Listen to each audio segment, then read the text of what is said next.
What's cracking, y'all? So it's your girl Jale, and if you guys are new, what's up? Please hit the subscribe button to be notified when I post new videos, and if you guys are returning, so y'all already know we're going to be, of course, building ourselves up, because that's what we should be doing, is building ourselves up and being the better self that we know we can be. So in this video, I'm going to be talking about ways to feel more attractive after feeling months of insecureness.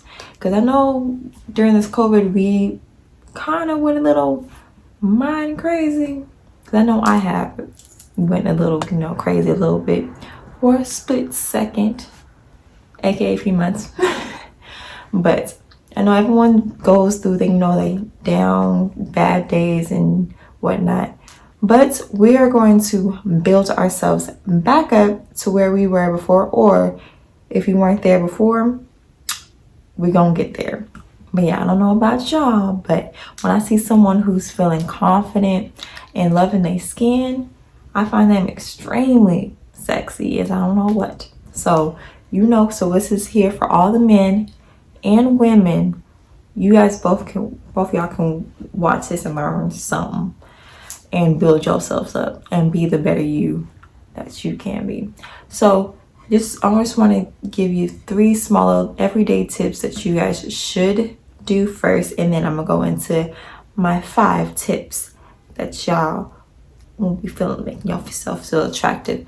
So just the everyday tips that I want to tell you first. Number 1 is stop criticizing yourself. I know it's okay to be feeling bad once in a while, yes, but don't stay there. Don't keep yourself down. You're never going to thrive and build your confidence that you need if you keep putting yourself down and criticizing yourself. So that's a no-no. Seriously, you don't need to do that. You need to be building yourself up and stop criticizing every little thing that you do. Or even goes for other people. Don't criticize other people because you're feeling bad about yourself. Number 2 is stop blaming others or yourself for the things that's going on in your life.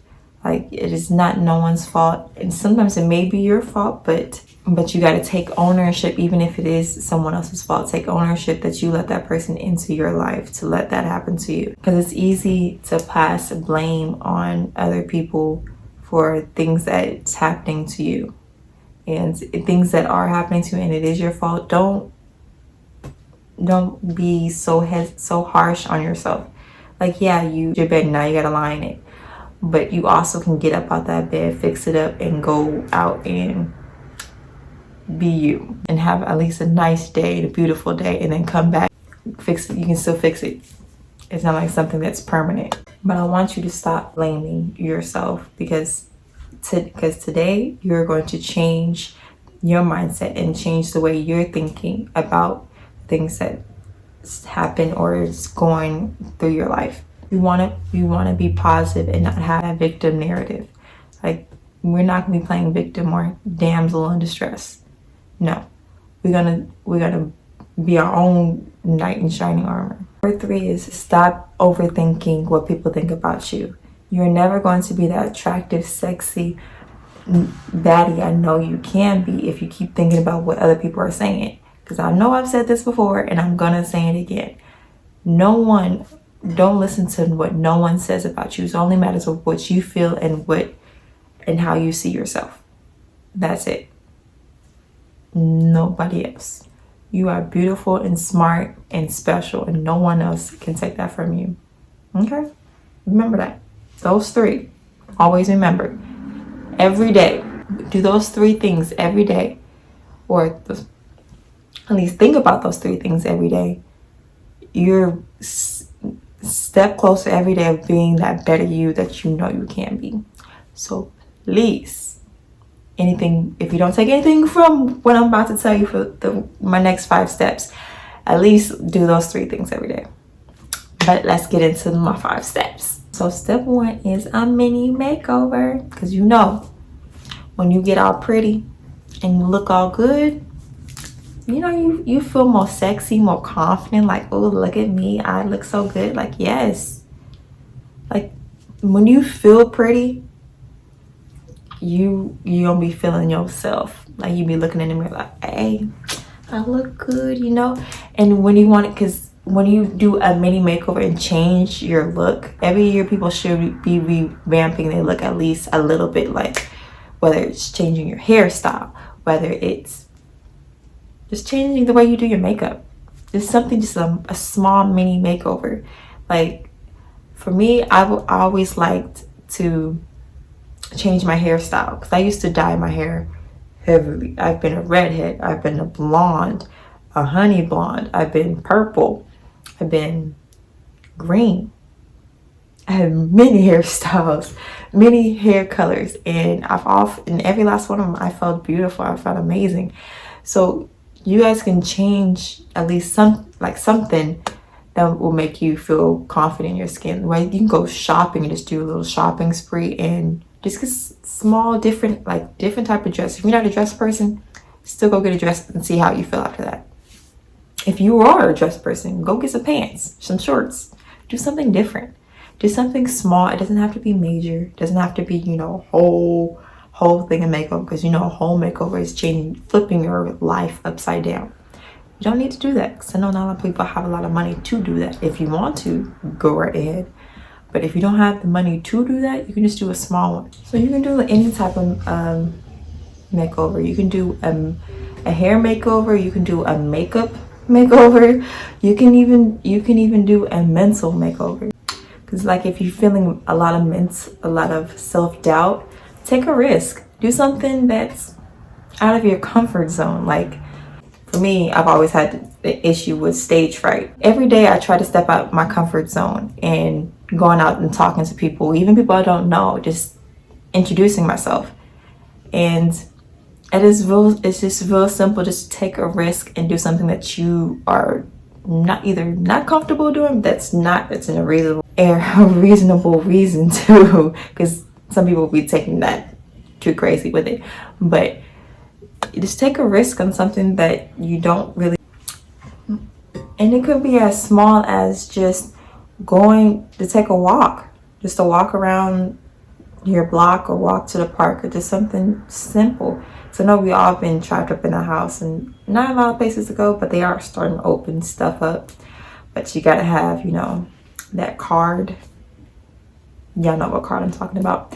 But you can walk around your neighborhood and just go on a little walk or a little hike. Because I know when you feel really down and out and feel really trapped, you should leave your house. You shouldn't be stuck in the four walls of your room or the living room. Just leave. Just go out on a walk or go get something to eat that's not in your fridge. You can go to a fast food place. You go in your car and just go for a little drive. Just something that gets you moving and not so in one spot. Because when you just stay in one spot, you start thinking and start overthinking, and then you just start feeling depressed, and you don't want that.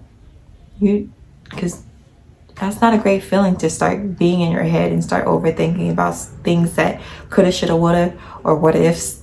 What ifs will kill you. Because when you start getting what ifs, I'm like, oh Lordy. No.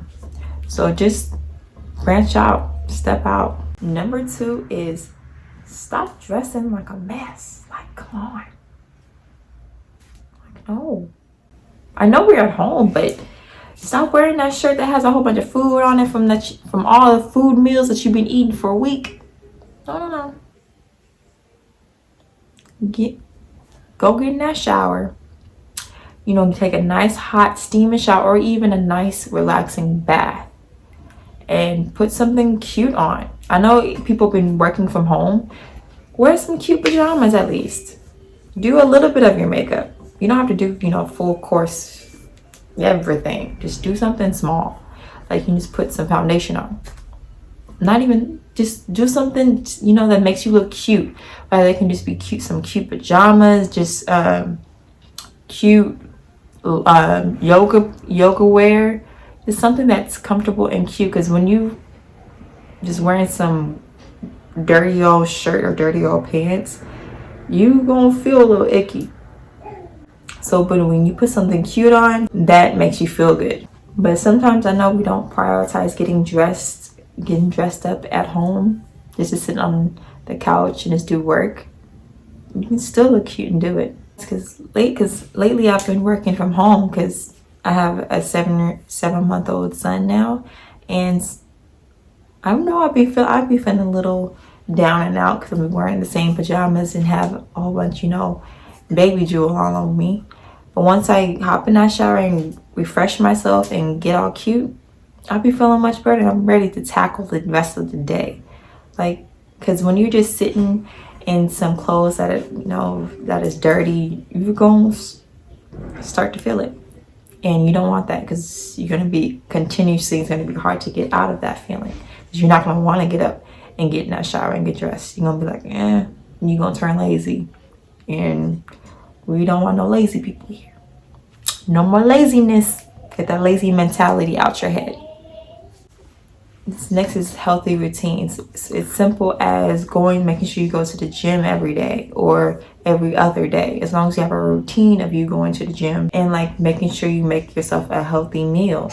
Like just having a simple routine, whether it's like a makeup routine, a hair routine, a day or nighttime routine before going to bed and waking up. As long as you have some type of routine that gets you going every day, it'll help you be able to set your goals every day. Because like with me, I didn't always have a routine except for just going to work and coming home. But other than that, I didn't really have an actual routine. But I started having a makeup routine, a hair routine. And now since my son, I have him on a schedule, so he has a routine. So every time you have a routine that's constant and keep going, it's easy to build routines for your goals and what you want in either a relationship, life goals, personal goals, work goals. So it's easy to be able to set goals when you start doing a routine, because when you see something constant and keep going, it's real helpful just to have a routine, to start something. You can start off a real small routine, because once you get that going, you say, oh, it's real easy. You can add on to another routine and get that going. It's like a cycle, and then you add another one. But I feel like once I'm in an insecure place, I'm not gonna want to do none of my routines. I'm not gonna be able to want to do anything for myself. So, but I mean, it's okay to have those days where you're feeling a little down, but don't stay there. I know you have to force yourselves to not stay there and get up and do your routines and start building yourself up. It's okay to prioritize yourself, especially if it's helping you achieve your goals that you want to set for yourself. It's okay. Last but not least, I want to talk about is something that I've said before and will always say every time, and I know people have probably told you, is practice affirmations and gratitude. So pretty much start telling yourself you can do this. Start believing in yourself. Start telling good things to yourself, because when you start hearing the negative, you're gonna feel the negative. So if you have to write down in a journal, if you have to write down positive things in a journal, or like I said, sticky notes over your room, or even telling yourself in the mirror, like, you can do this. Because all this negative self-talk ends up breeding terrible habits, and it ends up creating a cycle of not feeling good about yourself. And you don't want to go back down that rabbit hole. You want to feel good about yourself, feel amazing, and feel like you can achieve everything that you want. So these are really, I know there are 5, but these were just a few tips that I feel like can really help, and they've helped me build up my attractiveness and make me feel great in my own skin, because that's all we really want for ourselves, is to feel amazing in the way we look and the way we are. Because if we have great mind space, these steps helped me, made me feel more attractive in my own skin, loving being in my own skin. And it is a very long journey that I want all of us to be able to take. I want, from starting today, I want you guys to be, this be day one of your journey of building yourself up, being able to love you in your own skin. Because once you do, it feels amazing. You can conquer anything. You can start setting goals and achieving goals. Because once we do that, the sky is the limit. And I want all of us to feel that. Because I'm still going in my journey. And because there's a lot that I still have to get to. And I'm not going to stop, just like I don't want you guys to stop. So thank you guys so much for watching. I hope you guys like and subscribe. And please comment below if these tips have worked for you, or if you guys have tips that I didn't mention that will work, that also will work. Because I would love to see the tips that you guys have. So thank you guys so much. And I hope to see you guys later. Bye.